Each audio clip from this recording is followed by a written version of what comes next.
Athletic training is the training that is necessary for freedom. That athletic training is the training of mind and body and spirit, which allows you to assume the responsibilities of liberty. There's no running away from the pain that comes with running as fast as you can for 100 meters. Your lungs are going to burn. Your muscles are going to be sore. You have to go through it in order to get anything out of it. I'm the one who's in charge of my own story. I'm the one who determines what happens to me. And it's all based upon the amount of suffering I'm willing to endure in order to achieve what I want. It is an embodied understanding of the responsibility that's required for a free society. We're feeling this in our gut. We're feeling as if there's a churn, that this is a difficult time, but on the other side of this will be like almost like a spiritual rebirth. And I wouldn't be surprised if we are heading towards this kind of massive moment of a reawakening. Welcome to the Staying Free podcast. In this episode, I spoke with Jordan Goldstein. I was first introduced to Jordan by a mutual friend and previous guest on the Staying Free podcast, Gareth Martin, and Gareth suggested that Jordan would be a great guest on the podcast. Jordan sounded like he had an interesting background, so I invited him on the show, and I'm really glad that I did because we ended up having a super interesting and very long conversation spanning a whole host of different areas, but mainly theming around the idea of sport, ancient sport, and the connection between athletic activity and the human spirit, and more largely the spirit of an entire culture or society. So Jordan teaches ancient sport wisdom in order to help modern men find their purpose. He coaches men, elite athletes and teams, and he himself is a trail runner.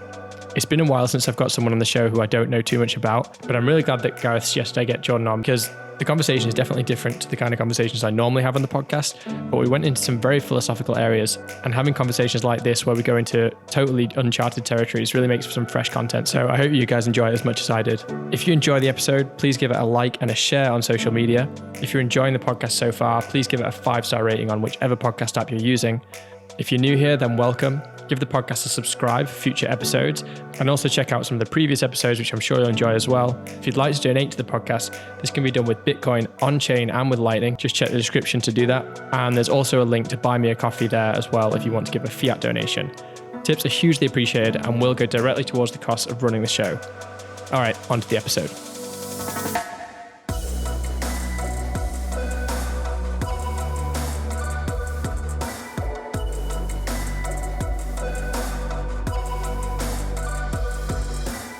It was Gareth, wasn't it, who initially kind of suggested we should do this? Gareth rocks. Yeah, cool. So, thanks, Gareth. Tell me a little bit about yourself, Jordan. You said that you live in a rural area of Canada. So, go from there. Yeah, absolutely. So I do. I live in a small little village. It's less than 1,000 people. It's a wonderful escape. And it was essentially our oasis away from the insanity that has been living in Canada for the past 2.5 years. I believe if we lived in a city, I don't know if we would have made it or I would have made it with my family intact, with my sanity intact. And I'm not even sure I'd be living in this country anymore because of the stark difference between the rural and the urban environment when it came to dealing with that stuff. But it's been a whirlwind of transformations for me, basically ever since that stuff started.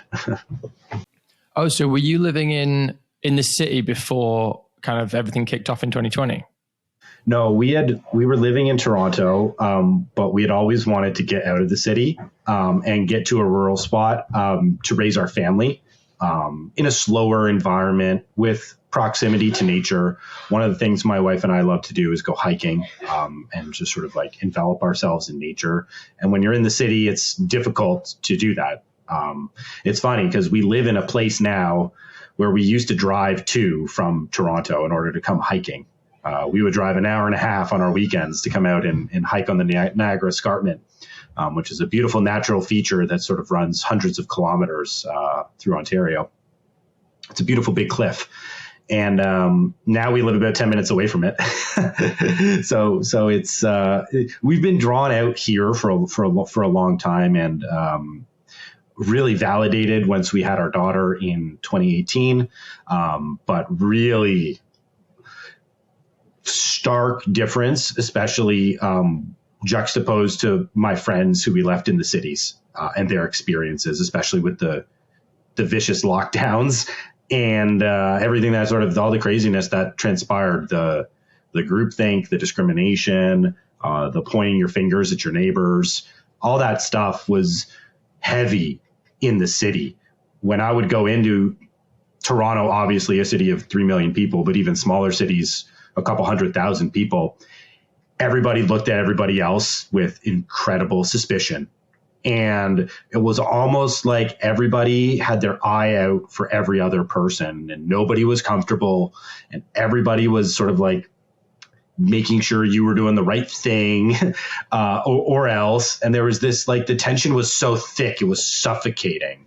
So I can only imagine what that would have been like for people living in that environment and atmosphere for months and months and months. And especially if you're living in a small condominium and you can't get out of your house and you don't have access to green space or community, because out in the rural area, there were a few things that were different in our day-to-day lives, clearly, but the vibe on our street, our neighbors, our ability to get out and away into nature to escape was so easy for us that there were times of the pandemic and the lockdowns where it was kind of nice. It was my family at home, spending time together, going out, being in nature.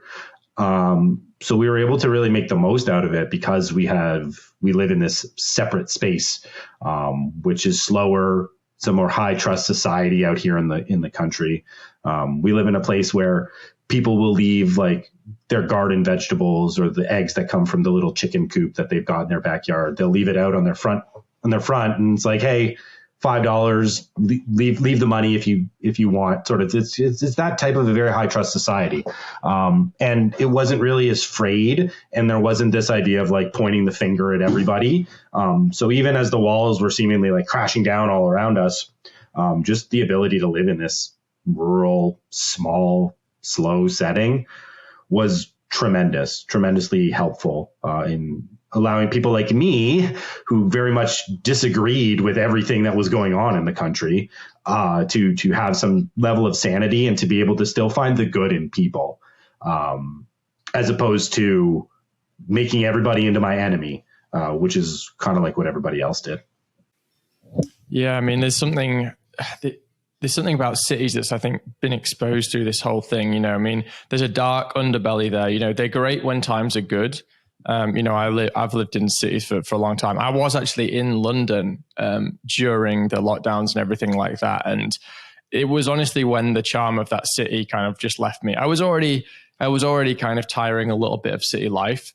But certainly during that time, I was just like, okay, you know, when everything's not open and people aren't going out and having fun and meeting up and everything, it honestly felt like, you know, Soviet Russia or something, especially, you know, it was dark. And, you know, I like to go out to the parks and stuff and do calisthenics at the park. You know, like every day I would go to the park and I'd do calisthenic workout. Right. And I would go to the parks and they'd literally put, you know, metal barriers around the equipment and stuff. They put padlocks on it. Even the kids' playground, they'd padlock the door, right? So like based parents were lifting their kids over the things, right? Like to go and play, which was great to see. You know, if I had kids myself, there's no way I would be respecting that. I'd be jumping the hell over that thing. But, you know, a lot of people complied. A lot of people were like, okay, my kid can't play in the playground now. And man, there's something about that for me that's just, there's something has to be wrong with your spirit to say, I'm going to accept when the government says my kid can't go play in the playground, you know, my kid can't go and play in the park, whatever it is. There's something wrong. There's something wrong with society, and way too many people accepted it.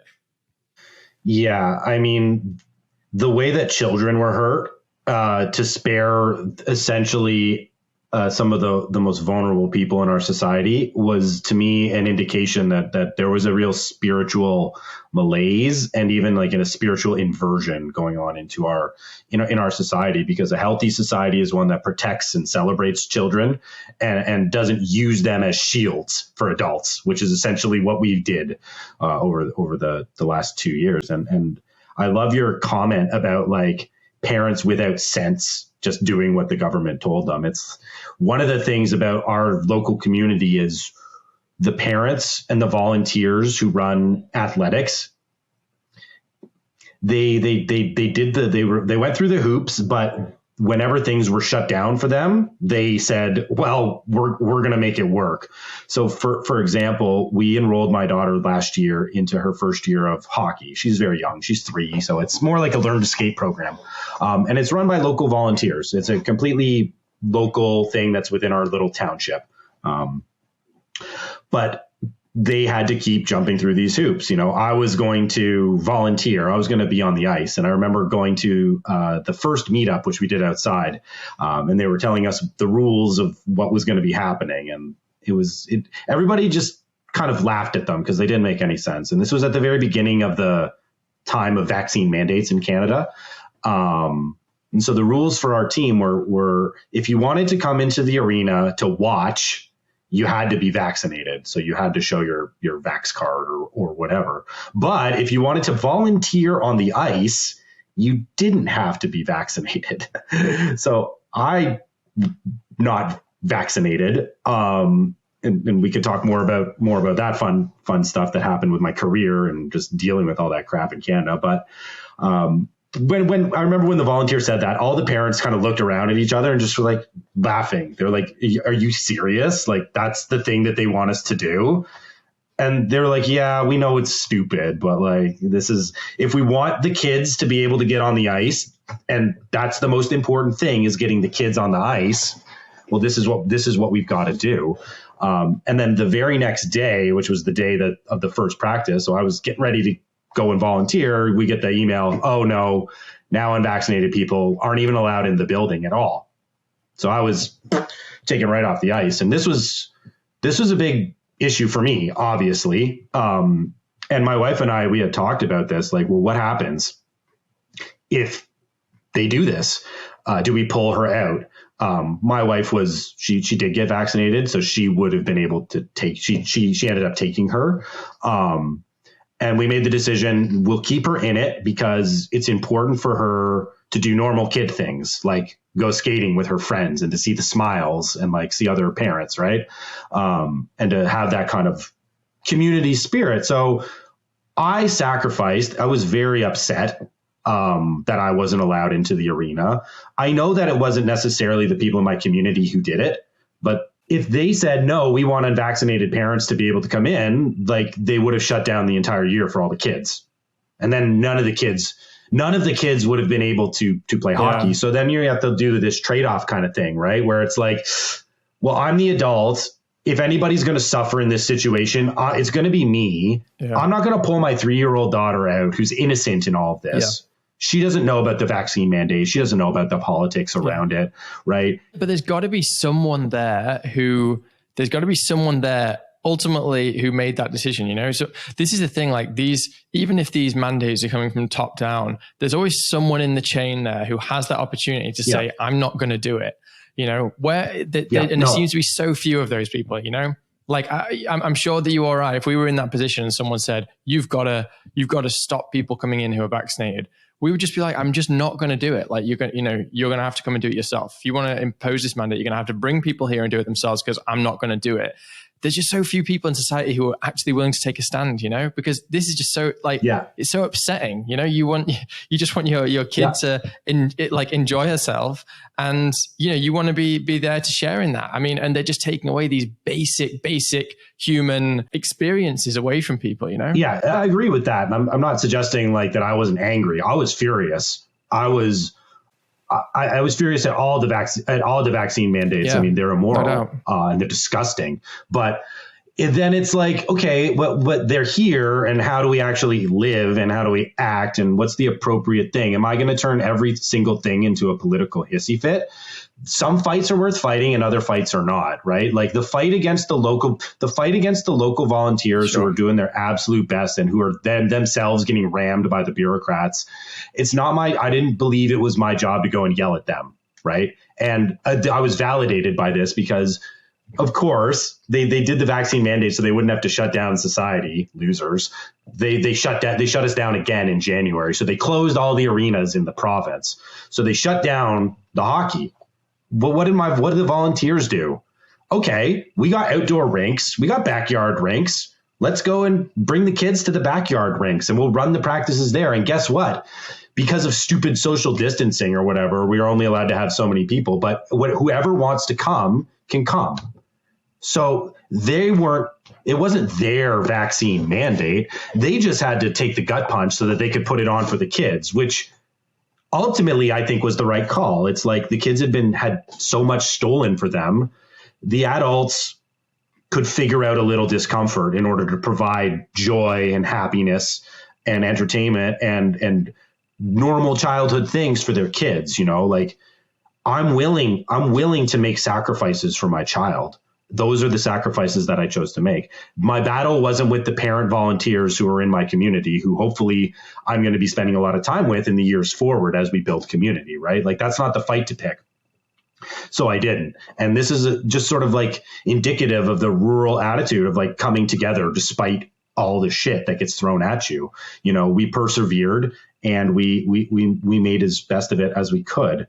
But there are places to stand up and fight. And I certainly did that. The vaccine thing in Canada was extremely frustrating, as I mentioned. And there were elements all throughout society that enraged me. But, where's the energy going to go? What's the fight that you're going to choose? Like the fight is not with the local volunteers who are getting screwed by the bureaucrats as well.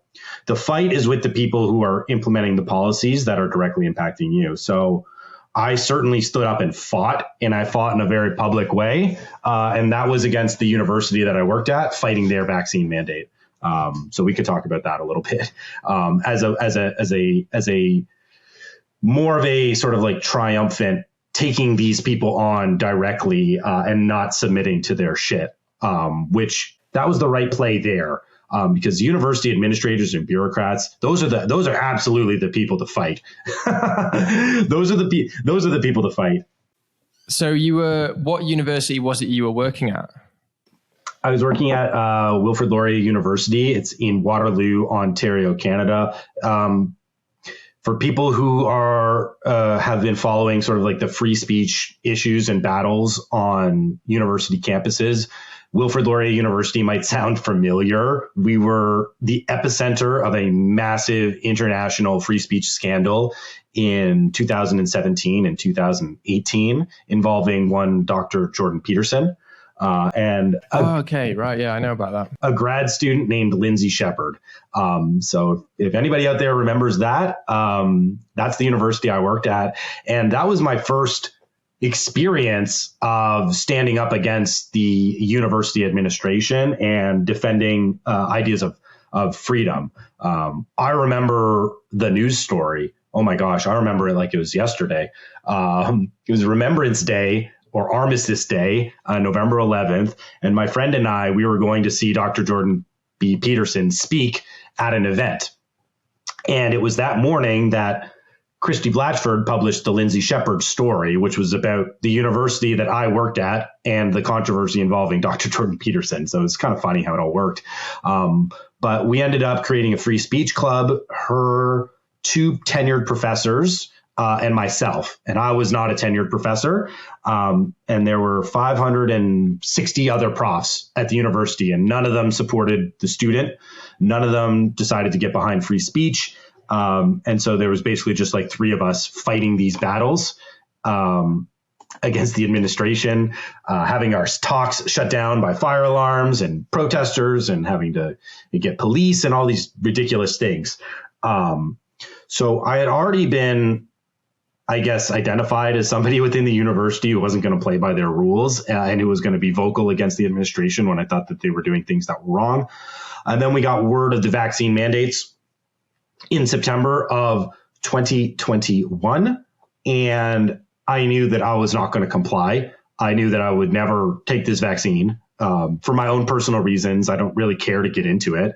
I don't care to get into the reasons why people take the vaccine or don't take the vaccine. It's a personal decision. It should stay with them. And that's been my position the entire time. And I just don't care. Sure. And I don't really understand why people care so much about what goes into my body. But I knew that this was the place to stand. I knew that this was the place to fight. And I was willing to lose my job in order to stand up for what I believed in. So that was the place to fight. And I ended up keeping my job, and I ended up not getting vaccinated, which was a nice little victory. But the things that I had to do to do that were outrageous. And I believe that the people who submitted me to this committed crimes against me when they tried to coerce me. This section of the conversation has been censored in order to meet the community guidelines. For the full uncensored version of this conversation, please check the description for links to censorship-free platforms. Just for my audience, because most of my audience is English, they might not know, and I don't know, like the intricacies of like, the kind of specifics of the vax mandates in Canada. Yep. So was this a public sector thing? Was it a university thing? Like, what was the rule essentially that you were falling under that was causing you to have your job up? Like, was it just that university, or like how far reaching was it? It was all universities. All universities had vaccine mandates. Universities in Ontario are sort of like public-private monsters. They're all connected to the government, but they're all kind of independent as well. It's very strange. So all the universities had vaccine mandates. All the government sectors had vaccine mandates for employment. There weren't too many private employer mandates, but they did exist. And in terms of like the social ramifications, you were basically excluded from everything in terms of civic society. The only places you could go were places that you could buy things. So you could go to the grocery store and you could go into stores. Otherwise, you could. Oh, and you could go into like medical establishments. But it was so silly. Like I remember going to get the flu shot because we had just had our second child, and for newborns, carrying the flu is not. You don't want them to get the flu. So those are the only times I ever take a flu shot is when we've got a newborn in the house. But it was done in a community center that also houses like a library and local arenas. So it's kind of like you walk into this big complex, and if you want to go into the arena, you get shuffled into the line with the vaccine passport. But if you're going to the flu shot clinic, you walk in and it doesn't matter. So the rules were arbitrary. The rules were ridiculous. I think everybody knows that they weren't based on any science. They were never based on science.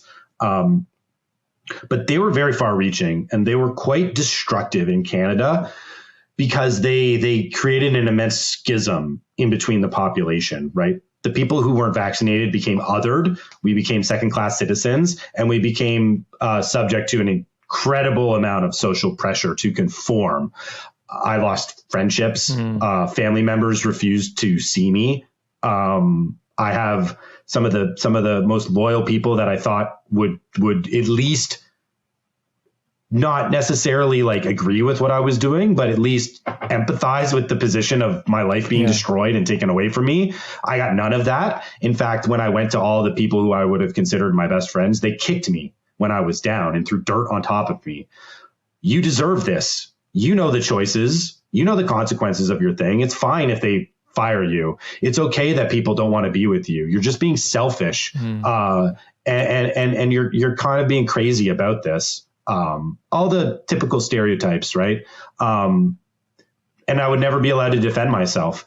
They'd say, you can tell us why medically you don't want to take it, but don't get politics involved. Don't get your beliefs. And to me, this was doubly offensive because I have a PhD in history, and my PhD is related to how individualist ideologies become overtaken by collectivist ideologies. So it's almost as if you were pretty equipped for this. It's almost as if I'm like, you realize you're listening to these expert epidemiologists, and you're telling me I need to listen to them, and then I can turn around and say, yeah, that's fine, but I can tell you that scientists don't know absolute truth, and I can point you to examples in history where the public has marshaled scientific expertise into horrible things. And then they end up having to apologize afterwards.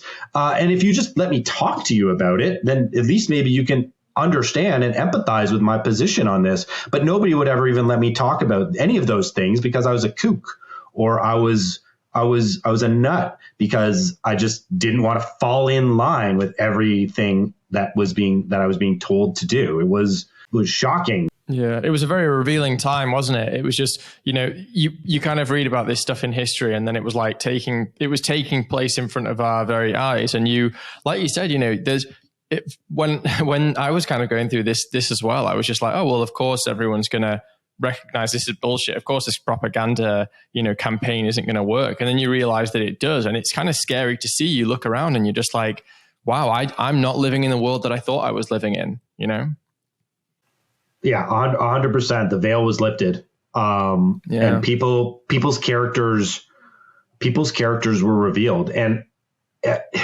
I don't think it's as simple. And some people like to simplify it. It's like, oh, the people that got vaccinated failed, and the people who didn't get vaccinated succeeded. I don't think it's that.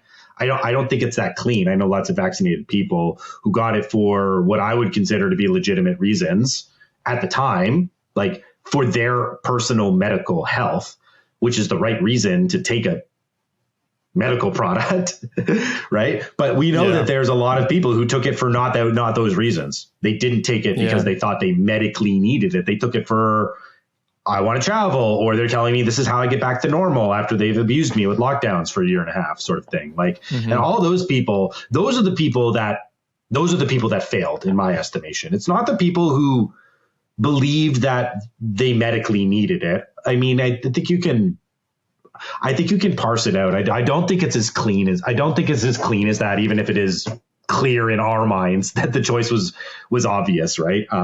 Yeah, I agree. Yeah, like the people who failed are not the people who thought they medically needed. The people who failed are the people who thought this wasn't a hill worth dying on, even if they were like, oh, I don't know if I need it, I don't know if I don't need it, but I'm going to just get it because I want to go on holiday or whatever it was.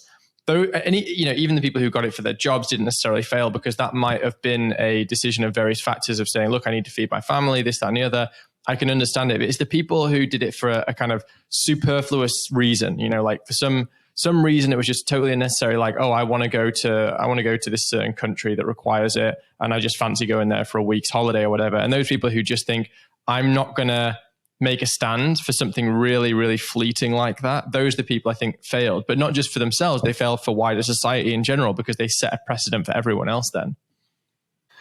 Yeah, I think you're spot on that. Like, they're the weak links in the domino chain, right? That should have been able to stand up, but they fell down, and they fell down without a fight, and they remind me of all the people in the academy who don't like the woke takeover and who don't agree with censorship, right? But they never say anything in public. And you just get these messages like, oh my gosh, you're really brave for what you're doing, and I wish you could, but I can't. And it's just like, no, you can, and you should, and you're betraying me by not doing it. You're worse. Mm-hmm. You're almost worse than the people who believe that what they're doing is right, because at least they're acting on their beliefs, man. Like, I respect people who follow up their beliefs with action in the world, and I do not respect cowards who don't. Even if I agree with you ideologically on principle in politics, if you're not willing to stand up in public when it absolutely matters the most, you are not an ally of mine. You're actually my enemy. Because what you're doing is you're undercutting me, essentially, when I'm standing up and I'm trying to fight, because you agree with me. And if we all just stood together, think about how much of this stuff we could have stopped if people just had a little bit more of a backbone, if they had a little bit more resolve in their principles, as opposed to living towards expediency and comfort, sort of like, well, I don't want to get the vax, but I really do want to go on that beach vacation next year, so I'm going to get the vax. Your beach vacation isn't worth your soul. I'm sorry. And those were the stakes we were playing at. At least I believe those were the stakes. Those were the stakes. Yeah. Well, I think most people didn't recognize that link there, that it is their soul. I think a lot of people, they were just like, they didn't see that giving up on something so fundamental as that is connected to their soul and, the essence of who you are. And I think some people seem to have recognized that was actually at the center of all of this. This is a battle for your integrity, your very integrity. And other people didn't seem to recognize that battle was even playing out. That was even, the stakes that were in front of them. So, I know that you, I want to find out a little bit more about your character then, because, how did you become a person who recognized that? I always like to dig into this question of like, why do some people see it and other people don't? So, where does that come from for you? Is this a recent thing? Have you kind of cultivated it deliberately, or is this just your natural disposition is to kind of really fight for your integrity and really care about these issues and to think deeply about them? Like, how does that story go for you? Great question. There's a bunch of things that pop into my mind. Dispositionally, yes, we all know those people who are just sort of like naturally the contrarians. That's sort of just my disposition. Yeah. You tell me to run one direction and I'm going to turn around and I'm going to start walking the other direction, just out of my disposition. Not in necessarily a rebellious way or to break rules arbitrarily. I just am skeptical of the authority of people to tell me what to do. When I basically understand that I'm not really even good at telling myself what to do. So how can other people know better than me in that sense? But this is something I would suggest that was cultivated over a long period of time. And there's three things I think that sort of link up for me personally. One is personal family history. The second is kind of like an academic realization. And then the third, which I think is like the linchpin in all of this, is the importance of physicality. I think I'll start with the academic one first, because I'm a PhD. And like a lot of people in the academy, I started out as a progressive. I started out left wing. And as I was going through my undergrad and into my master's, I was your typical centrist progressive, which for me was a big transformation because I entered university as an 18-year-old as a communist, as a Marxist, contrarian by disposition, right? So I had a long transformation that started to occur at the end of my master's and in between when I went into my PhD. And it was related to finding a politician by the name of Ron Paul, who's just like the GOAT and the legend. Oh, yeah. I'm always interested in politicians that are unorthodox and who break away from what their party is saying. I had just finished writing a 75-page article on a Republican congressman from the 1850s who was kicked out of the Republican Party for advocating against one of their core tenets in the lead up to the American Civil War. So I'm always interested in those kinds of people historically who don't fit into anybody else's box. And so I saw this Republican guy who was arguing for the legalization of all drugs. And that didn't make any sense to me in 2010. So I was like, well, who is this guy? And the more I dug into Ron Paul and his ideas, the more I drifted away from progressivism and more towards libertarianism, which ultimately made sense with my internal beliefs of just myself and kind of how I live my life. And so that was like the first big thing. And what that did was move you from a victimhood, sort of like a general victimhood mentality, to more of a heroic mentality. Like when you're a progressive, you're looking for the victims and you're looking at how people are victimized by society and how they're oppressed. And that can seep into your own mindset, right? In terms of like, well, the system stops me from doing this, or I'm limited because of all these external factors from reaching whatever goal it is that I want, right? It seeps into your mindset because you're always looking for the victim and you're always trying to essentially like defend the victim, rightly or wrongly. But when you switch to the more libertarian ideology, like, you don't really care about those external things that hold you back because you realize it's more about what I do. It's more about my perspective. It's more about my willingness to overcome hurdles and adversity. And once I made that link, it synced up really nicely with one of the other things I talked about, which is family history. So I'm Jewish, and I come from a family of Holocaust survivors. My grandfather was sent over to Canada on the Kinder transport, which there's a documentary about the Kinder transport. It was like the last ditch effort to send out kids from Germany after Kristallnacht and before the First World War started. So between like late 1938, early 1939, thousands and thousands of kids were sent by their parents, knowing that they would never ever see them again, off to a new land. So my grandfather was 17. He got sent over. He was placed in a concentration camp in England for a few months until they got him onto a boat that came to Canada. Wait. A concentration camp in England? Yeah, because they got them out of Germany. And then they didn't know where they were going to send them. Essentially, like they had to logistically figure out where are we sending these kids. It's like a refugee thing. It's not like a concentration. Yeah. Okay. It's not like the a lot concentration of people in one place though. Yeah. That's what I meant. Yeah. It's not the concentration camps that my great grandparents were sent to, where they were murdered. No. It wasn't that. It wasn't that one. So he came via England. This was your grandfather, was it? Oh, and he came via England before going on to Canada. So then he got to Canada. He didn't speak a word of English, and he was billeted with an anti-Semitic family who used to beat the living piss out of him. Oh wow! Oh my God! Right. So that's my grandfather. And what did he do with that opportunity? He was trained as a butcher. He ended up apprenticing, and then he opened up his own business in Ontario, ran his own business for over 50 years, had a beautiful family, had 2 daughters, paid the way for both of his daughters to go through university. They both have master's degrees. And he had no advantages. He had absolutely no advantages in doing that. Yeah. And when he would tell me about Canada, he said, Canada's the greatest country in the world. It gave me the opportunity to forget where I came from, to have a new identity, and to work hard for what I wanted to achieve.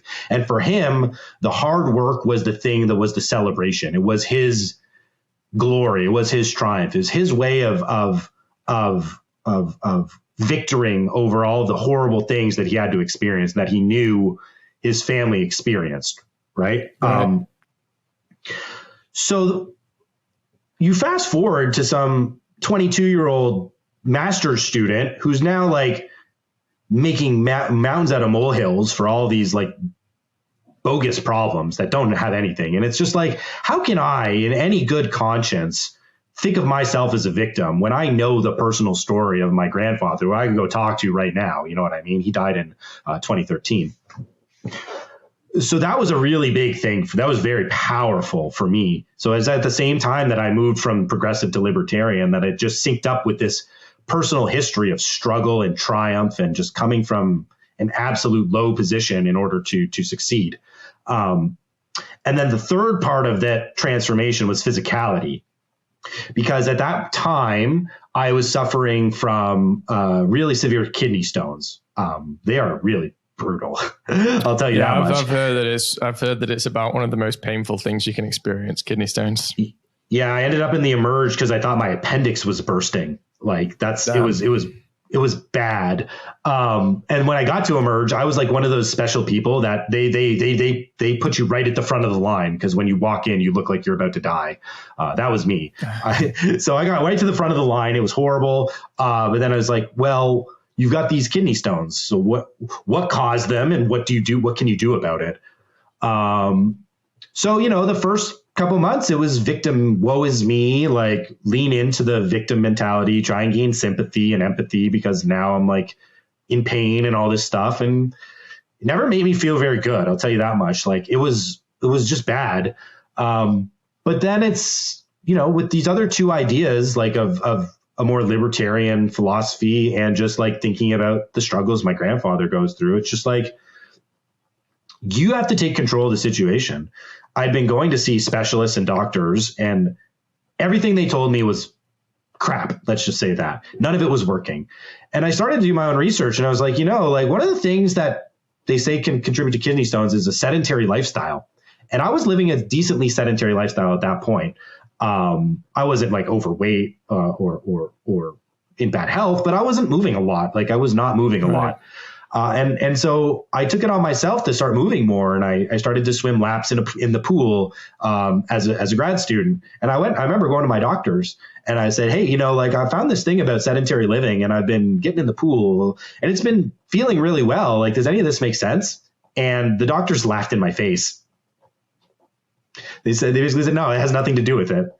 So then I decided, screw you guys, I'm never coming back. And I embarked on using physicality, using exertion, using athleticism as a way to gain control over my life.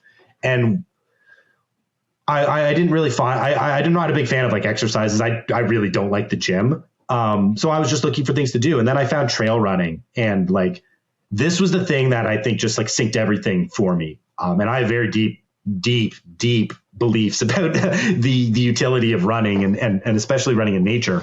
But something was unlocked inside of me the second I got onto a running trail for the very first time, like a hiking trail, and I decided to run it instead of walk on it like I'd been normally doing.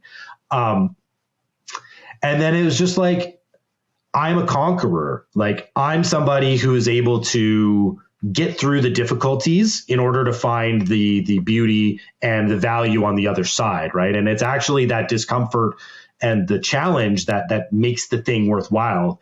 And all this was occurring at the same time that I was doing my PhD in sport history and sport philosophy. And I'm learning about and reading about all these ideas about how using our bodies ennobles our spirits and builds our character. And I had grown up playing sports, and all these things just made sense to me. But it wasn't until I started living it.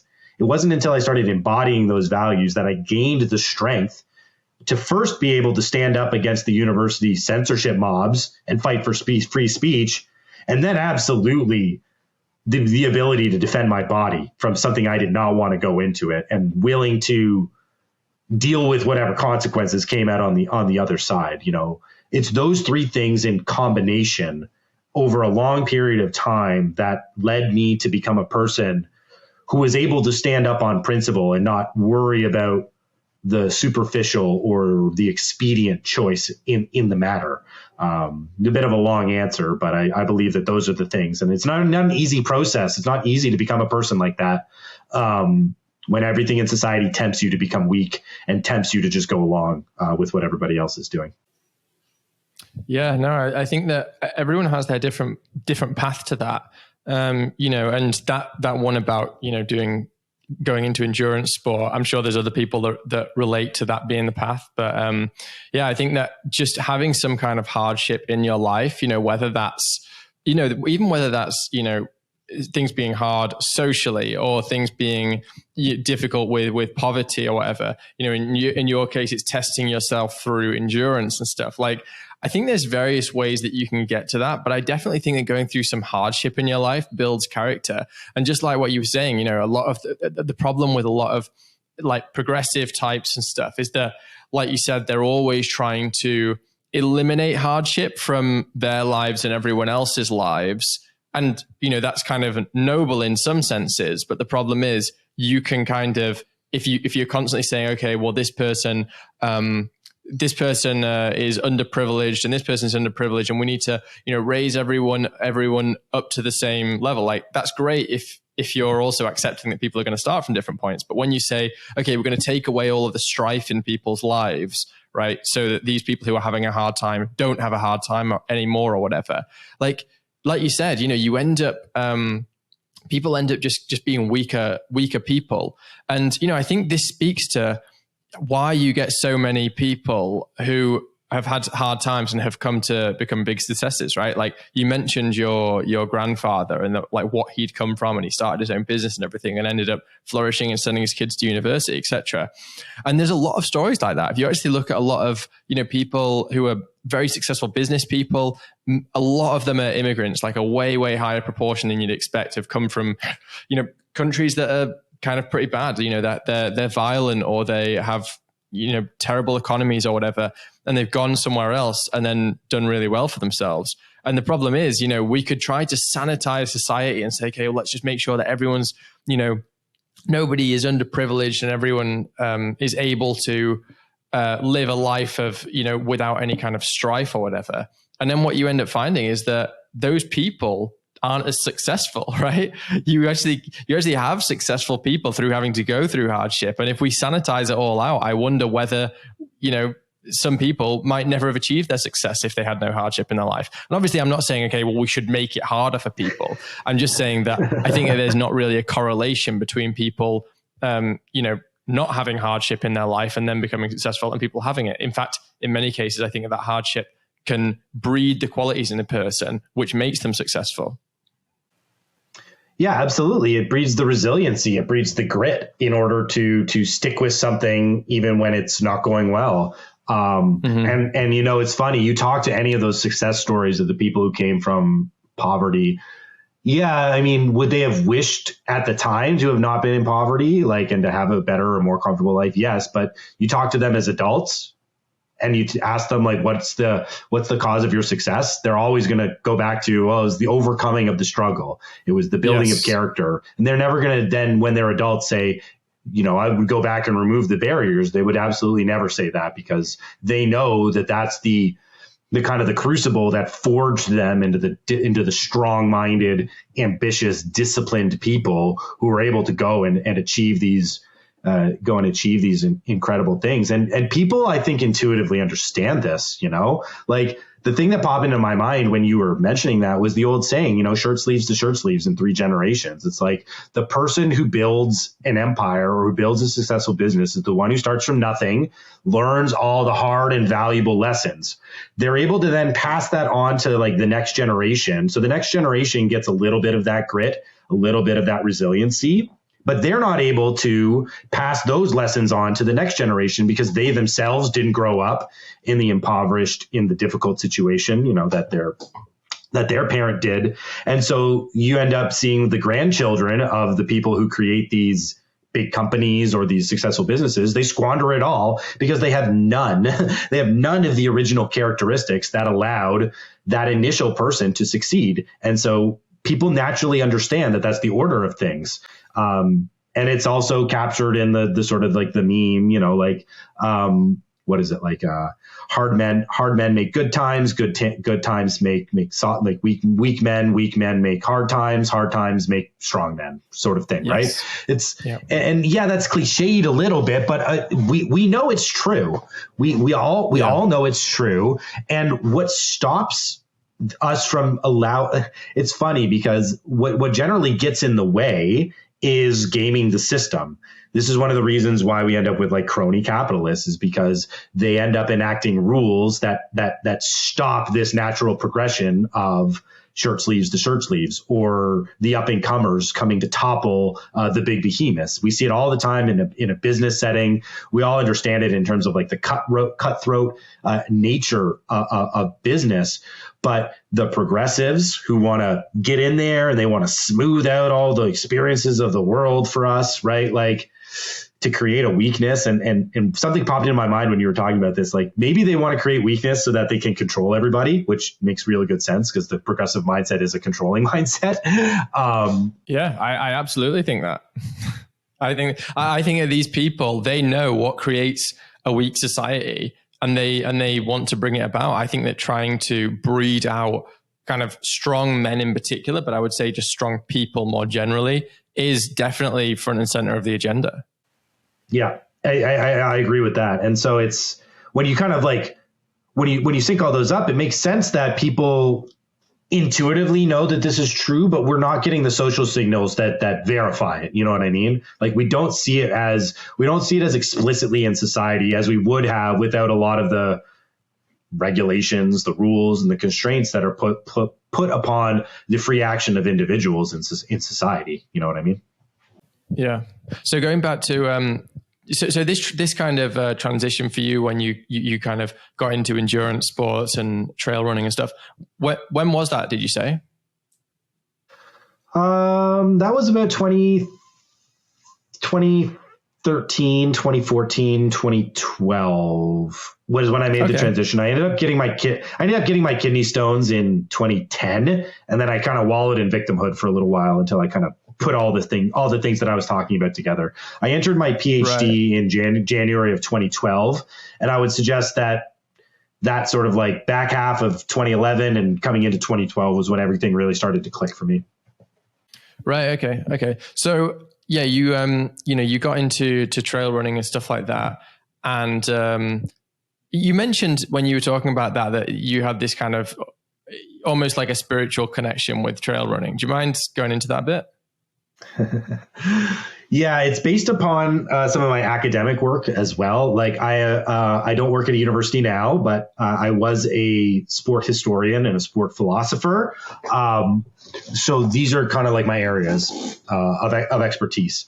I'm also kind of an expert in the evolution of political thought, because my dissertation was how the creation of national sports is representative of the shift away from a classical liberal thought to a progressive or collectivist liberal thought in the transition from the late 19th to the early 20th century.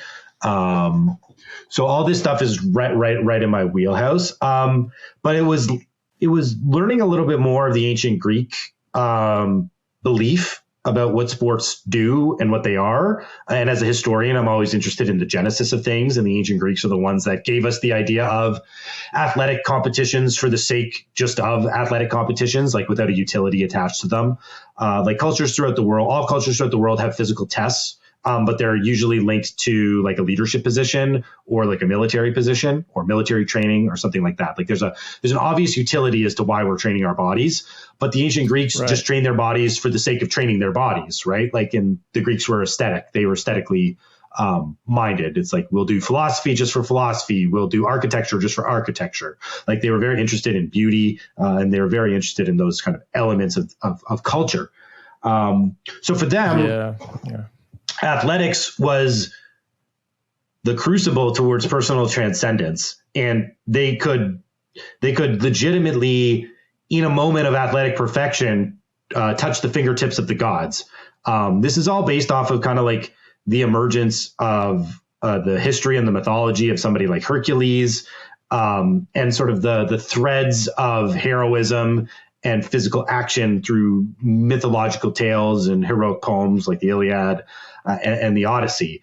So it was kind of like that, getting that historical background and then syncing it with my understanding of Judeo-Christian religion. Like I'm Jewish, so syncing it up with those ideas, and then also locating and tracking the progression of the athletic ideal throughout history.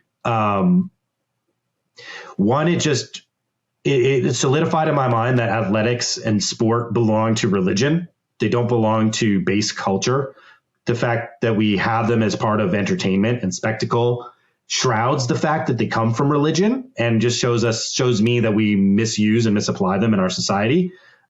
Okay, can you delve into that a bit more? Because I've never heard that before, that they're related to religion. Okay, so the ancient Olympics was a festival that was held for 1,000 years continuously, from the year 776 BC to the year 394 AD. And they were banned by the Christian Roman Emperor Theodosius because they were pagan festivals, right? So, oh, really?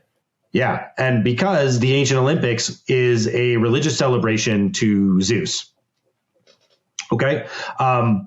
The ancient Olympics take place in Olympia. Olympia is at the foot of Mount Olympus. Who lives on Mount Olympus? All the Olympian gods.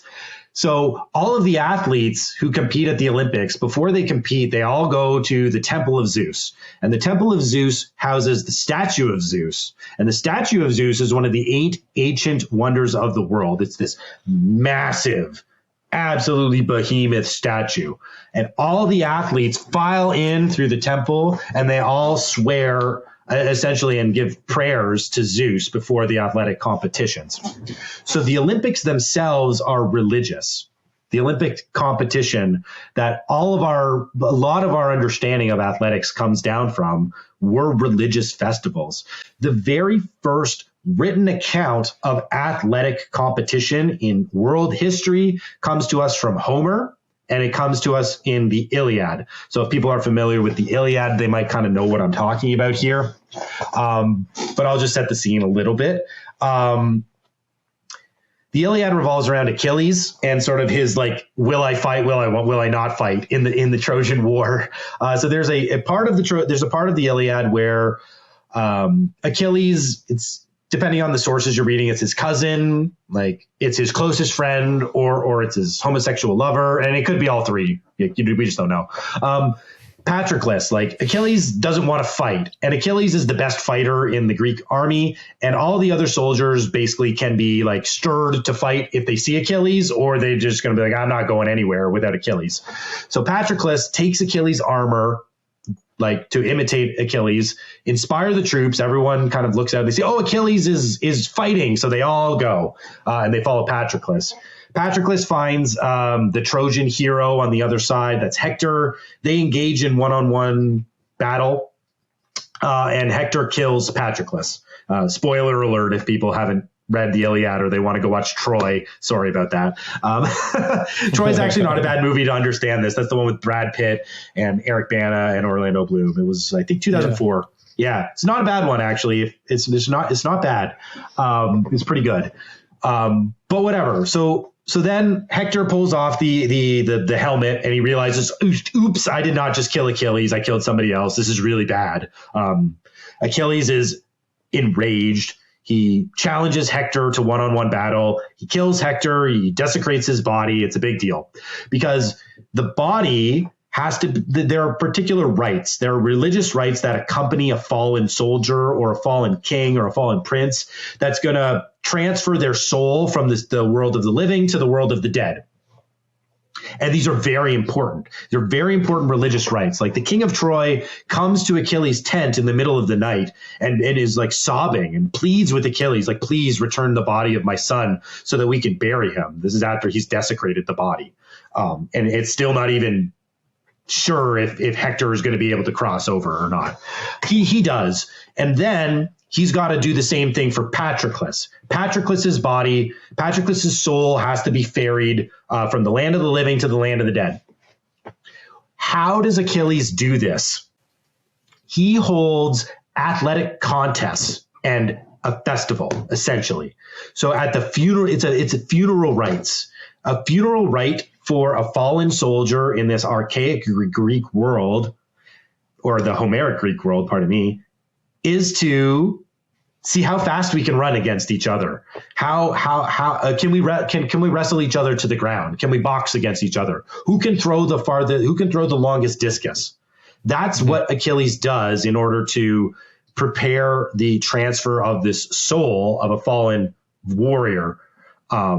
And within these athletic contests, we begin to see the sketchings of the idea that athletics is the place where our true character is both cultivated, but then also performed, right? The people who perform in these athletic contests, they're the kings of Greece. They're the generals. They're the fiercest warriors. They're the elites of the elites of the elites in society. And they're the ones that submit themselves to running races, to chariot races, to boxing, to wrestling, to discus, to javelin throw.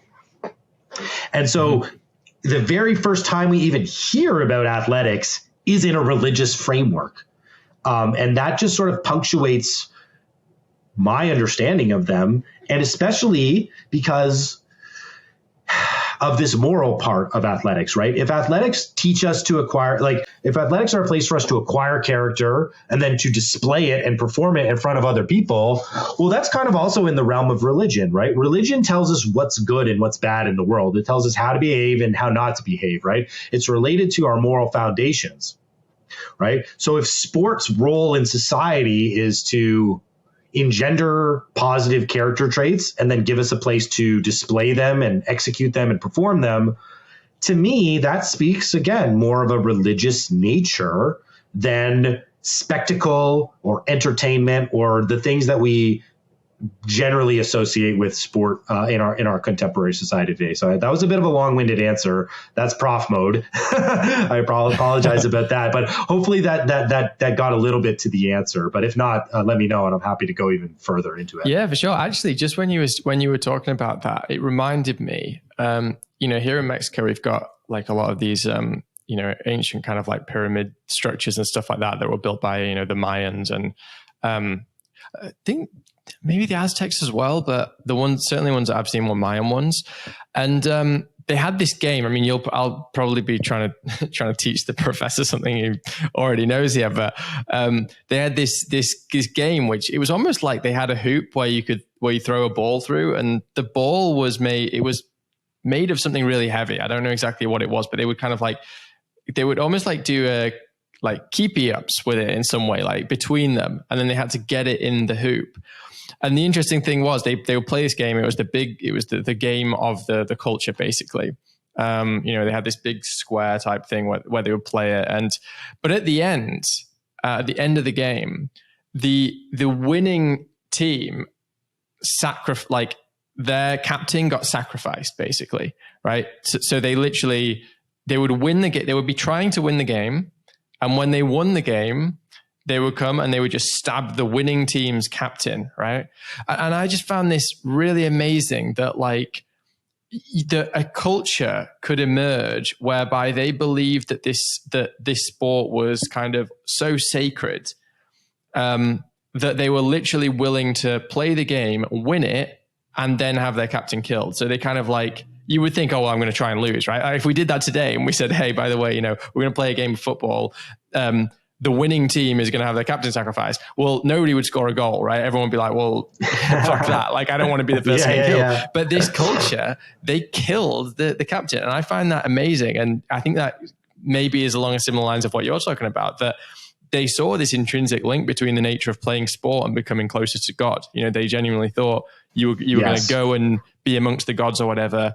I don't know too much about the belief system, but they thought that through this process of winning sport, you were somehow becoming, going into the afterlife or whatever.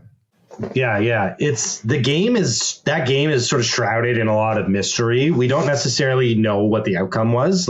There's a lot of speculation on the outcome that you described, but there's also people who will argue that the losing team was the one that got sacrificed. Oh, really? Oh, everyone I've been to, they've said that it was the winning team.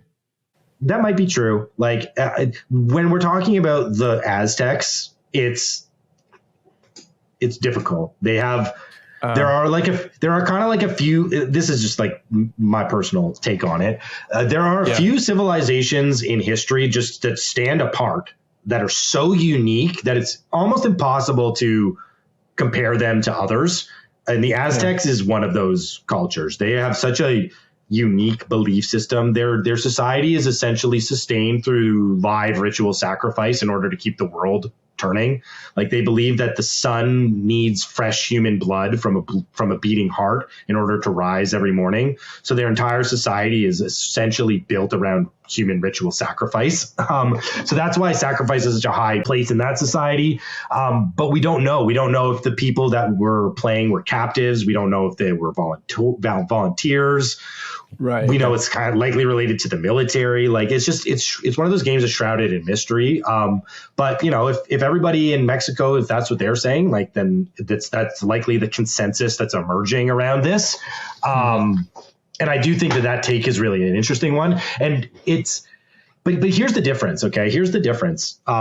Because the Aztecs aren't doing this for just for the reason of just playing the game. They're doing it for a utility. They're doing it so that the sacrifice in the end will sustain life, essentially, in one way or another. So the game has a very outsized utility to it as well.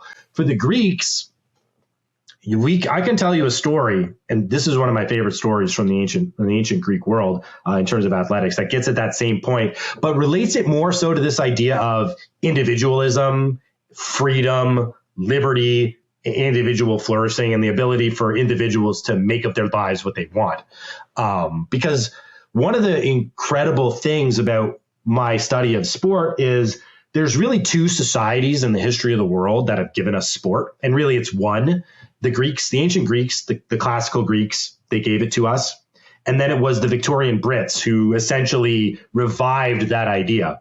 And what's striking about both of these two societies is relative to their peers and relative to other societies in the history of the world. I don't know if there are any two societies that have advanced the idea of individual liberty more so than those two general societies. I'm talking about early Victorian Britain, like the Victorian Britain that like abolished slavery and got rid of the slave trade and like, got rid of the tariffs and got rid of about that, Jordan. We got to pretend that we were the evil. We were always the evil ones. Can't talk about the abolition of slavery. Makes it sound like we did some good stuff. Wilberforce is a hero of humanity. Cobden and Bright are legends, and these names should be celebrated and echoed throughout the world. Totally, yeah. Isn't it crazy we don't hear about them? I mean, that tells you a lot about society, right? Like someone like William Wilberforce, like the fact that he's not talked about. I mean, this should be one of the greatest heroes in history. But I think I got a copy of A Practical View of Christianity. Like he's such an amazing guy. Like it's unbelievable, but that's kind of a tangent. But both of these societies, right? These are the societies that picked up on this idea that sport is a vehicle for personal transcendence because it allows us to cultivate characteristics, right, that are useful as individuals living in a society that demands responsibility from those individuals in exchange for the freedom that they get. Wow, so that was a really nice. That was a very nice summary. Yeah, that speaks a lot of truth right there. Sorry, carry on. I don't want to interrupt your flow. No, not a problem at all. Every once in a while, I'll spit out some words that are really nice. But it's not an accident, right, that athletic competition emerges at the exact same time as the democracy, at the exact same time of the hoplites, the independent yeoman farmer who pays for his own armor and is responsible to the defense of his own city-state. And because he fights and because he has the ability to produce armor, he has the privilege of voting in the assembly and potentially leading that society if the people vote for him, right? And sport has an incredible connection to this. That's what I've uncovered. And it's through this notion of like an archetype or like a mythological figure that the athlete is an individual who goes on this particular hero's journey through their body, achievement and excellence in an individual capacity that ennobles everybody else in the society to buckle down, work hard, and shoot for the goals that they aim towards. And this was such a powerful idea that athletes were willing to die for this idea. They weren't willing to die like they were in the Aztec situation, where their sacrifice would mean the literal sustainment of life on Earth and the fact that the Earth would continue to exist. So I'm going to tell you the story of Archician. Archician is a pancrationist. Pancration is like ancient Greek mixed martial arts. It's a combination of boxing and wrestling. The only two rules in ancient pancration are no eye gouging and no biting. Those are the only two things you're not allowed to do. Everything else is total fair game. So Archician, he's a champion. He's won at 2 Olympics in a row. So he's coming back for his 3rd Olympics. And his kind of like personal dream is to be one of these undefeated champions, to be known throughout history as someone who went to Olympia and never lost. So he's in his 3rd Olympiad. He's in the final match. But things are not going well for Archician. He is losing. And he's about to lose big time. He's being strangled by his opponent, right? And it's at that moment, and this is like, we're talking like real strangulation, not like the chokeholds you see in mixed martial arts, but like, I'm going to strangle you to death type of strangulation. Oh, so it was to the death. And so, yeah, it wasn't to the death, but death occurred. Oh, right. Okay. Death actually occurred the most in the boxing, if that makes it's they used to box with like these leather gloves, these leather straps on, and you can just imagine like the brutality of a bare knuckle boxing with almost like brass knuckles on them. That produced the most amount of death. But death was part of it. Death was certainly part of the combat athlete's expectation. So Arkishin, he's like at the end. He's basically at the end, and he's really thinking about tapping and giving up. He's like, I'm not going to win, and maybe I escape out of here, in second place. As it that his trainer is in the crowd, and his trainer kind of looks in his face and he sees, he's about to quit. So his trainer yells to him, and this is what he is purported to have said. He yells, "What a noble epitaph! He who was never defeated at Olympia."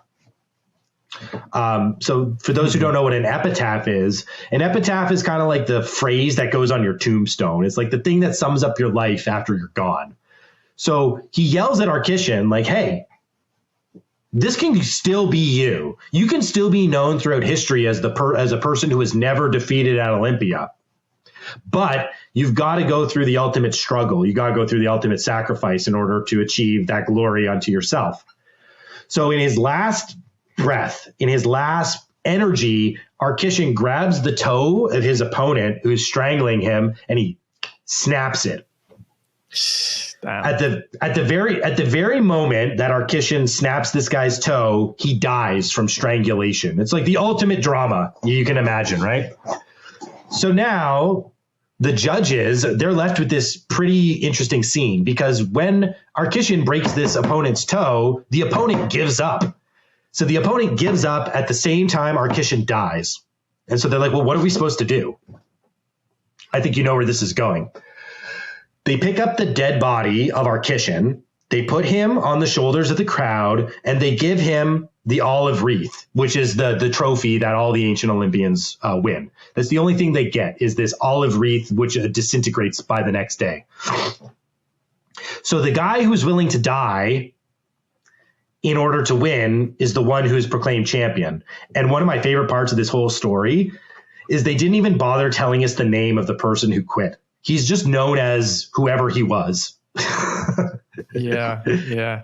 That's amazing. He doesn't even get his name bloody mentioned. Yeah. So we were just a different breed of humans, right? It's just, you hear stories like that, and there's quite a lot of them in kind of, ancient history with stuff like that. And you just think, wow, like there was something different about the human spirit. And, I guess, from having this conversation, for sure, like sport is really, really integral to that. Yes. And so like when we talk about maybe like that juxtaposition between like the way the Aztecs had kind of like death folded into their sport, this gives us a very different conception, because here's an individual choosing under his own power, using the freedom of action to determine his own destiny and potential in life. Right. And that's, to me, what sort of links up this idea of sport as personal transcendence to the politics of liberty and the politics of freedom. It's not an accident that when you uncover sport and you utilize it for this purpose in your society, that the biggest gains in advancing human liberty have come from those societies. It's not an accident. I don't think it could possibly be a coincidence in history either. There's too many societies. There's too many cultural activities. There's too many experiments concurrently going on throughout all of time and space and place, that for this thing to be like the common bond between those two societies who have both done so much in advancing our understanding of individuality and liberty and flourishing and freedom, it's not an accident. I'm interested to know, like, how would you kind of break down that link then? Because I can see very clearly the link in terms of, sport and the culture around sport leading to, individuality for sure, and building character and stuff. But where does that link in with, ideas like liberty and freedom? It's the idea that athletic training is the training that is necessary for freedom. That athletic training is the training of mind and body and spirit, which allows you to assume the responsibilities of liberty, right? Mm-hmm. It's the people who competed in the Olympics. They were the soldiers. They were the farmers. They were the politicians. They were the ones that voted themselves, that voted in the assemblies. They were the same person, right? You didn't get a statue built for you in the ancient Greek world for being a great politician. They just thought that would lead to ego. And for obvious reasons, they had ostracism and banishment and ways to guard against any one individual accruing too much political power. They didn't build statues to victorious generals who won battles. Who did they build statues to? Athletes. When you won at the Olympics, your home city state would build you a beautiful statue, right? Athleticism, athletic competition teaches us that we're responsible. And we're responsible through our hard work and our dedication. I mean, does this just not sound like the bubblings up of a free market basis, right? Mm-hmm. What you gain and what you earn in the world is dependent upon your effort, your ability, your talent, your ambition, your ability to work well with other people, right? Ultimately, it's on you. And that's what athletics does. It locates the motive power of society within the individuals who populate that society. And it's that connection to character and the moral guidance that comes from it that makes people capable of being liberated in terms of like an individualist polity or an individualist society. Otherwise, it's collectivism all the way down. In that sense, it's that link between responsibility and personal heroism as opposed to accepting victimhood. I'm the one who's in charge of my own story. I'm the one who determines what happens to me. And it's all based upon the amount of suffering I'm willing to endure in order to achieve what I want. And for all the lessons that you can listen to through scriptures and all the philosophy you can read and all the stories that can try to teach you this, there really isn't much of a substitution for doing it yourself with your own body.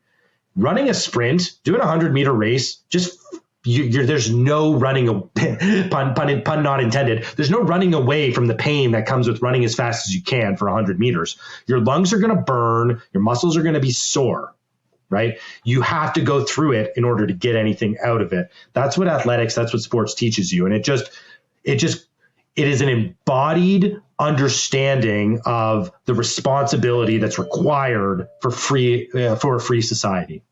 And when you uncover that link and you make it an important part of your society, everything just syncs up. And it's the historical record is clear on this.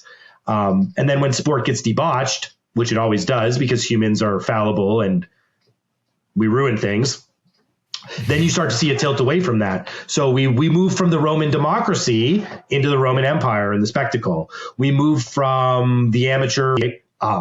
So it's not as if like sport is this perfect activity that when you utilize it, everything goes hunky-dory in your society. It's fallible because humans are fallible, and it's an activity that's done and created by humans. So it has the power to tilt us towards liberty and individualism, but that's dependent upon the people who are utilizing it and the ways in which we aim that activity in our society.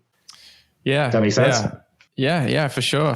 I mean, there's definitely, you can kind of sense these things, I kind of feel like, we were talking before about the whole, hard times create strong men, strong men create good times create weak men and stuff. And it's almost like sport and, the like physical endurance kind of gives you the opportunity to become that, become the strong man without necessarily having the hard times. It's almost like a way of kind of breaking that down a level further and saying, well, look, we don't have to wait until the world's falling apart to kind of like find your character. You can do it through things like sport. You can do it through things like, endurance and stuff like that. So, you could definitely, I think you can make parallels there, between what's happening on that societal level through these big kind of generational cycles and the ability for you to kind of create that cycle for yourself. You might have a great life and everything's really easy and you're living in a wonderful place and there's no crime and you've got all the money you care to need. And then from that, you can kind of say, okay, well, that's not going to build my character. So you can put yourself into those difficult situations, I guess, through, many people will do it in different ways. Some people will do it through entrepreneurship. Some people will do it through, whatever it is, learning any kind of skill. But sport and endurance, I think, can be a really, really central way that you can kind of, know yourself, and build your own character. Yeah, it's an excellent way to put it. And oftentimes I will describe sport as almost like a dream state. It's like, it's not real, but what happens is real. Kind of like the dream is not real, but you can have incredible realizations from a dream. You know what I mean? Mm-hmm. And then you can take those realizations and use them to implement real change in your life through action. It's the same thing with sport. Like, does it really matter who scores the most goal on a football pitch? Does it really matter who runs the fastest? No, of course not. These are not objectively good in the way in which helping somebody cure an illness is an objective good in society, right? There's no reason why running as fast as we can against other people trying to run as fast as they can should produce anything objectively good in society. But it's that idea of the training ground. It's this idea of the dreamscape where we practice bringing ourselves into contact with discomfort, with struggle, and forcing ourselves to assume responsibility and to sacrifice in order to achieve. You nailed it. It's exactly right. It's a low stakes way for us to engage in those lessons so that we can take them into the real world and then apply them. And we don't need to go through war. We don't need to go through depression. We don't have to create real discomfort. We can submit voluntarily to an artificial type of discomfort that we do unto ourselves, and we can gain very similar, not necessarily the exact qualities, but close enough that when the real adversity actually does hit in the real world, we've already been using those muscles. You know what I mean? It's what allowed me to, when the vaccine mandate came down, I didn't even hesitate into thinking well, what am I going to be doing? I knew what I was doing.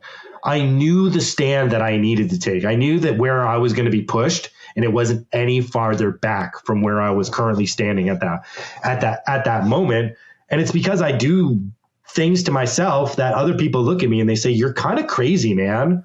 Why do you do that? Like you shouldn't be doing this thing. What is wrong with you?"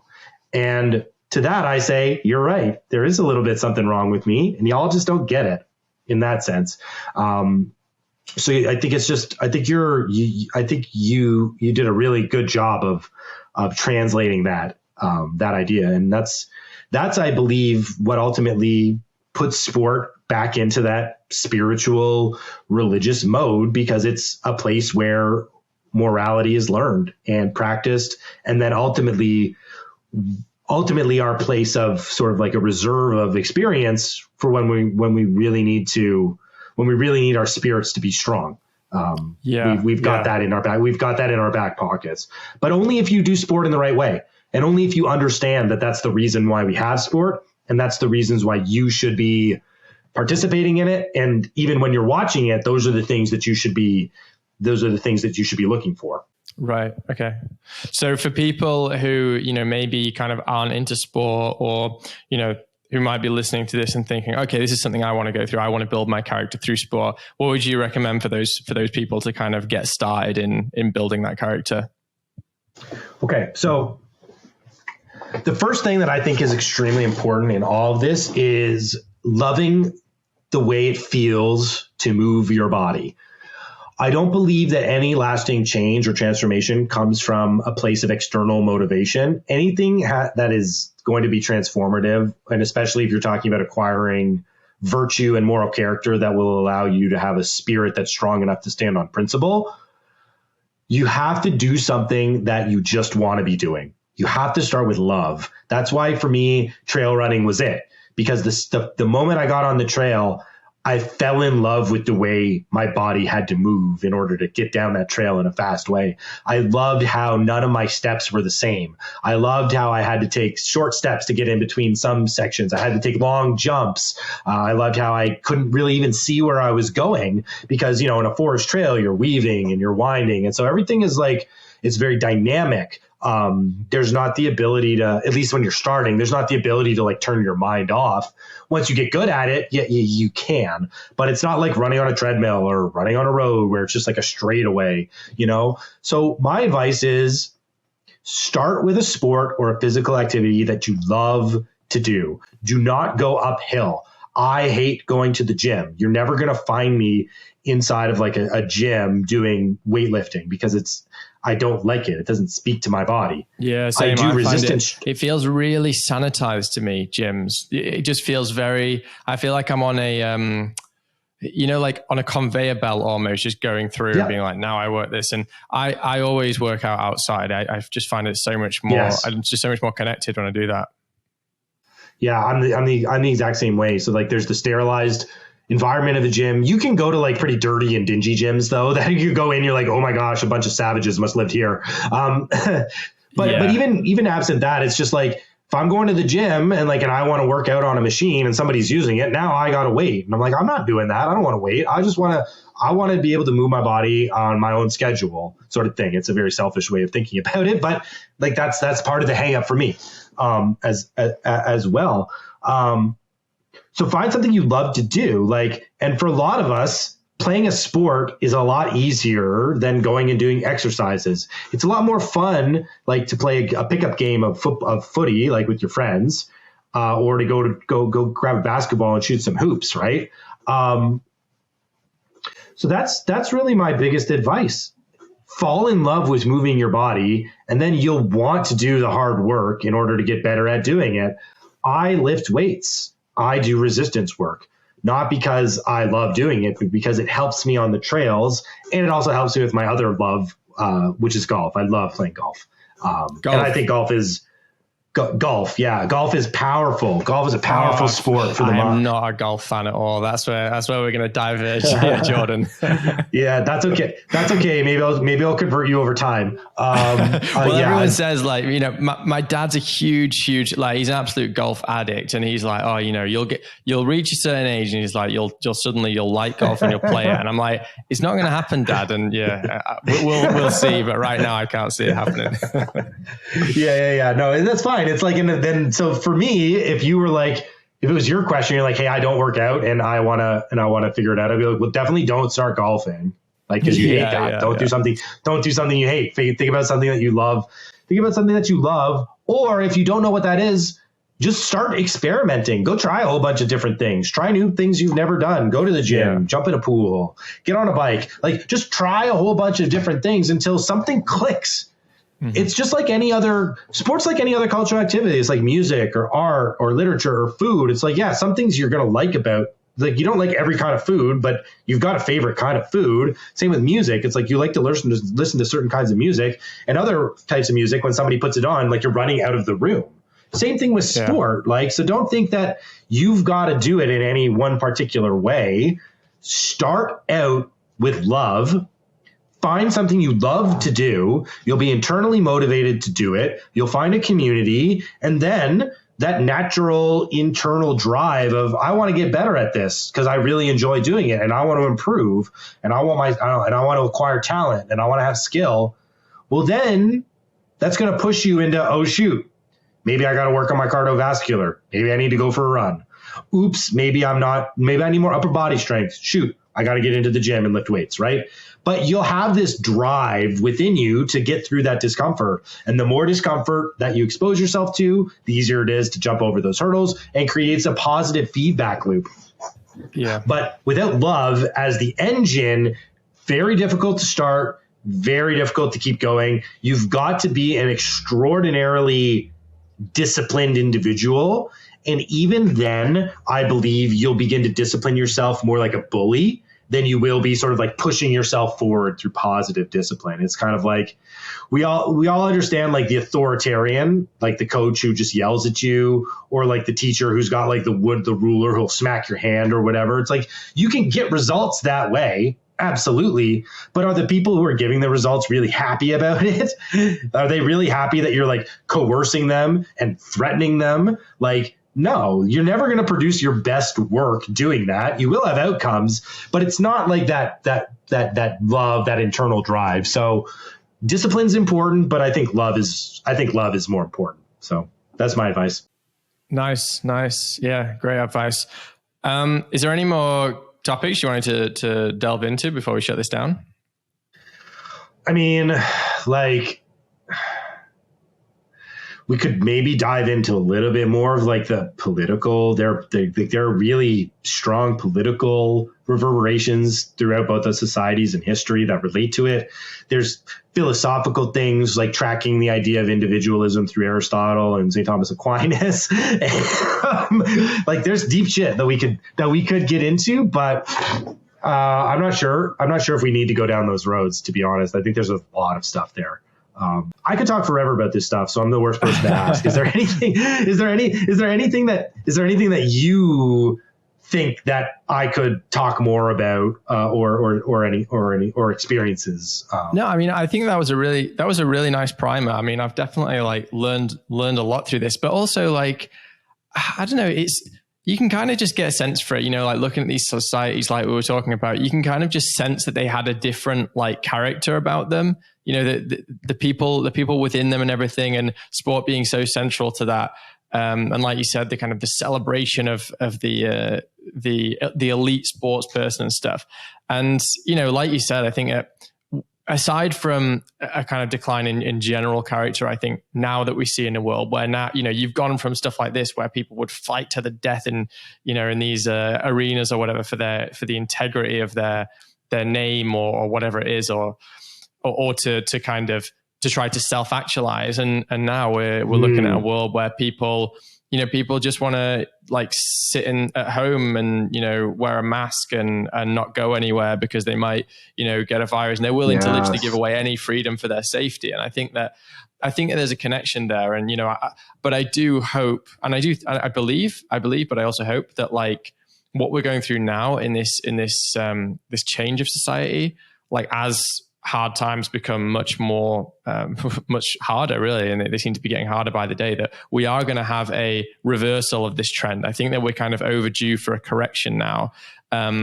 So, hopefully that will change and people will start recognizing again that, there's more to life than safety. There's more to life than just being comfortable and just getting through it. Like we have to get back to thinking, what is life about? What's the essence of it? And I think that you can come to an understanding of that through sport. But in the world that we're living in now, it's kind of like people have lost that. It's just like, I'm just living for living's sake. I don't care if I'm at home wearing a mask watching Netflix every day, as long as I'm living, as long as I have no risk. And I think there's a connection there. And, I think that with everything happening in the world, we're going to see a resurgence of kind of, through hard times, a resurgence of strong men, and maybe we'll have a new resurgence of sport as well through that. And we'll start seeing sport in a different way. It'll be interesting to see if in the next few years, we see another cycle like the ones that you're talking about, that we go into a new renaissance of sport. Who knows?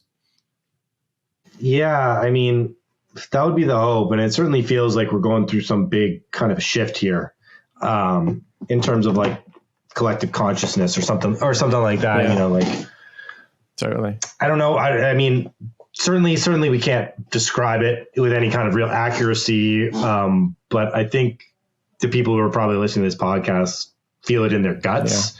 Yeah. And I'm a big believer that the gut knows a lot more than we give it credit for. We like to think that the brain knows a lot, but I think the brain tends to trick itself. And I think the gut is usually the arrow towards truth. Yes. So we're feeling this in our gut. We're feeling as if there's a churn, right? That this is a difficult time, but on the other side of this will be like almost like a spiritual rebirth. And I don't know kind of what you know about the idea of like millennialism, but we are coming up to the year 2033. Do you know the significance of that year? No. Potentially. Well, do you know who was killed in the year 33 AD? 33 AD? No. Well, that's the year that Jesus was crucified and then returned. Oh, so but I thought one of the things that wasn't that the year like 0? I thought that whole thing was like the AD began. No, Like no, when he AD was is killed? the year of our Lord. AD is the year of our. It's Latin for the year of our Lord. Oh, that's the year of his So birth, not the year of his death? the year of his birth. So he Okay. dies in 33, and 1,000 years later, 1033, there's a wave of religious fervor that overtakes the Christian world. And this fervor, this millennial fervor, is one of the preconditions to the Crusades. So there's this idea that there's this kind of like pent up spiritual energy that can be released at particular moments. And I'll just use the United States as an example. The United States has had many moments of awakenings or great awakenings where religious fervor flows across the land with incredible intensity and incredible speed. And I have nothing to base this off of, but I'm like, we're kind of approaching this 2033 year. I'm not Christian, but I studied the Crusades in university as a history student. And I don't know, like to me, it could all be kind of lining up for something like that. Again, there's no science behind any of that. This is just gut. This is threading together some loose threads through the history that I've read, and the way that I understand how sometimes these things can emerge. But I wouldn't be surprised if we are heading towards this kind of massive moment of a reawakening, Yes, of I a agree. spiritual kind of a rebirth. I don't know what that looks like, but there seems to be momentum heading in that direction. And I just think if 1,000 years ago, there was enough of this energy to essentially like kick off one of the most wild periods in human history, which is the Crusades.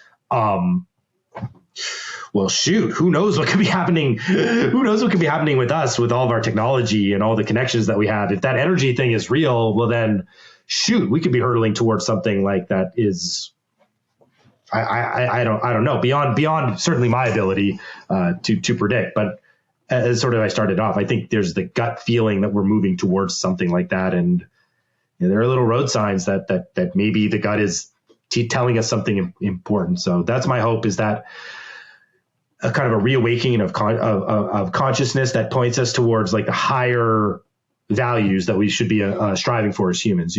Yes. You talked about those older societies, maybe they were geared more towards self-actualization, and our society is geared more towards like safety and comfort. Well, if we think about Maslow's hierarchy of needs, like self-actualization is the highest need on the pyramid, and the lowest ones are the base ones, the safety, the comfort.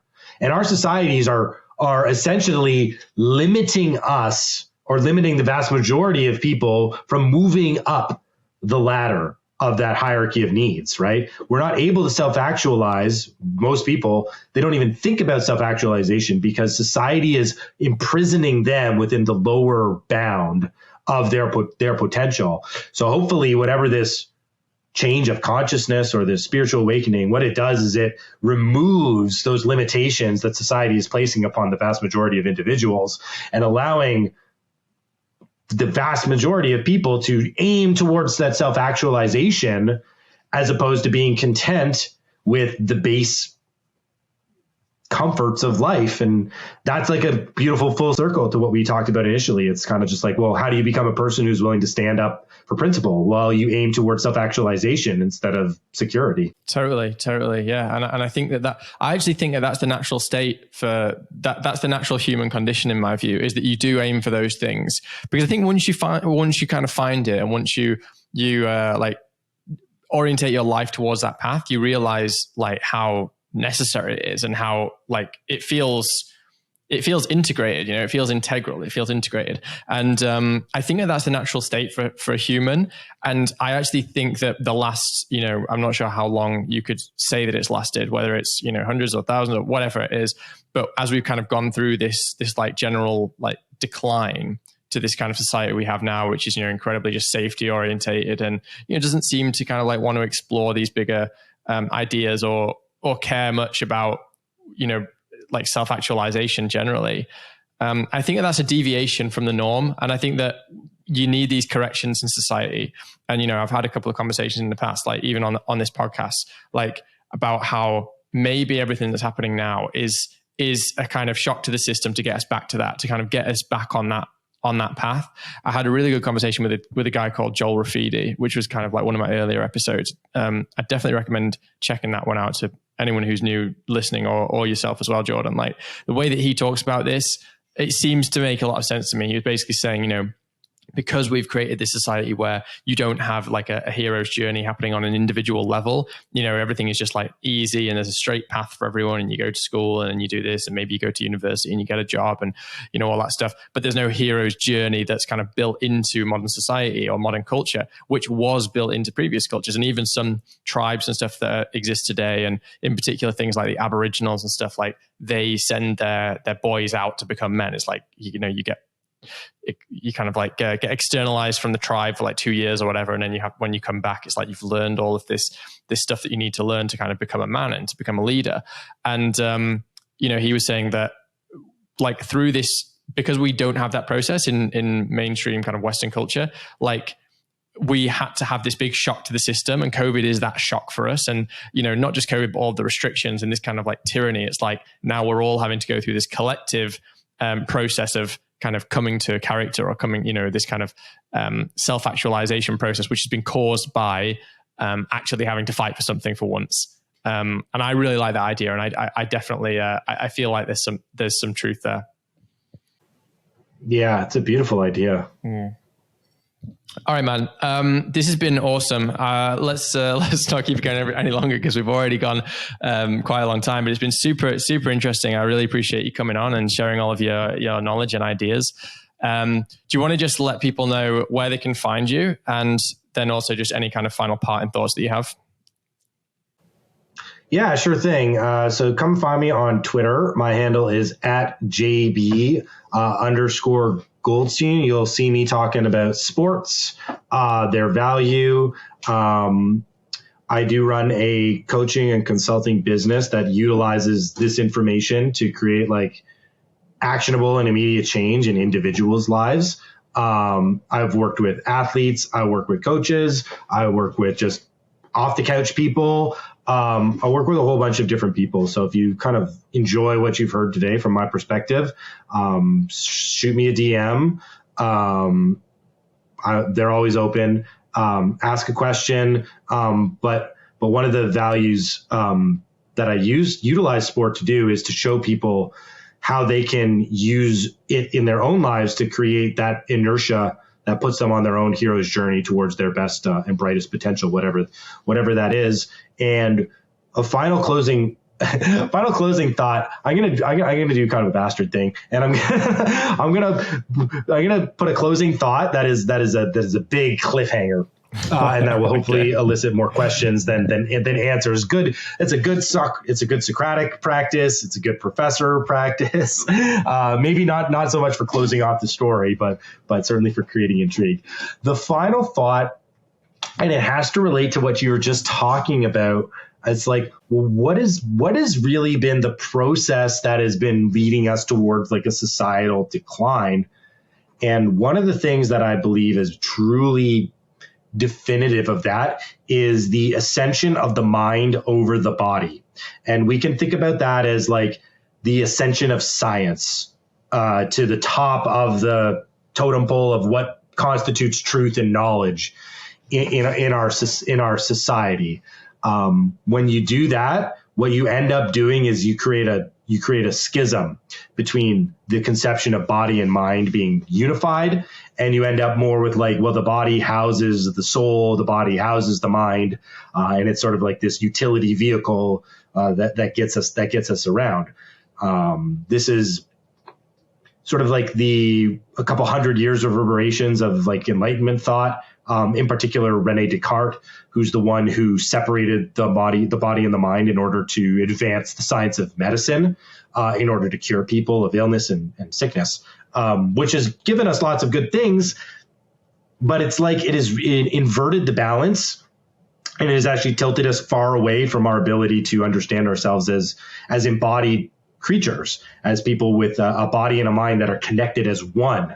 Like what happens in the mind happens to the body, and what happens to the body happens to the mind. And if we can just get back to that understanding of embodiment as sort of like the root nature of our physical and spiritual being, that might go a long way in restoring our aim towards self-actualization, as opposed to keeping us on these base levels, because science as truth essentially is material. Like it forces us directly into the material world and to only live within the material world. And that blocks us from the spiritual, and it blocks us from the higher levels of consciousness that we should be aiming for and achieving. So that's my final parting thought. Embodiment is the way mind, body, and spirit all together in one beautiful harmony. Amazing, man. Thanks a lot.